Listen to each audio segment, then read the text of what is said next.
not going to sugarcoat it. It looks disturbing. 2 police officers in New Haven, Connecticut are under investigation after an arrestee was injured while being transported. Police say the man, 36-year-old Richard Cox, was in the back of a transport van when Officer Oscar Diaz, who was driving, had to stop short to avoid a traffic accident. Video from inside the van shows Cox was thrown to the back of the vehicle and hit his head.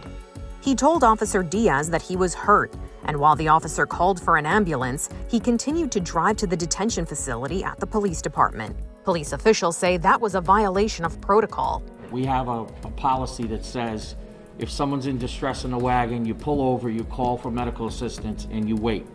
He didn't do that, and so that's one thing. There's a couple other things, like the mayor mentioned.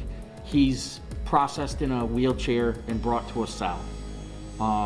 That shouldn't happen. Reports say Diaz claimed he continued on to the detention facility because of how close they were, thinking the ambulance could meet them there.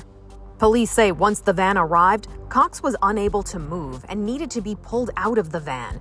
He was taken away by ambulance with extensive injuries. Regardless of what an individual is arrested for, and there's some serious charges in this case, once the handcuffs go on, you're then in the care of the New Haven Police Department.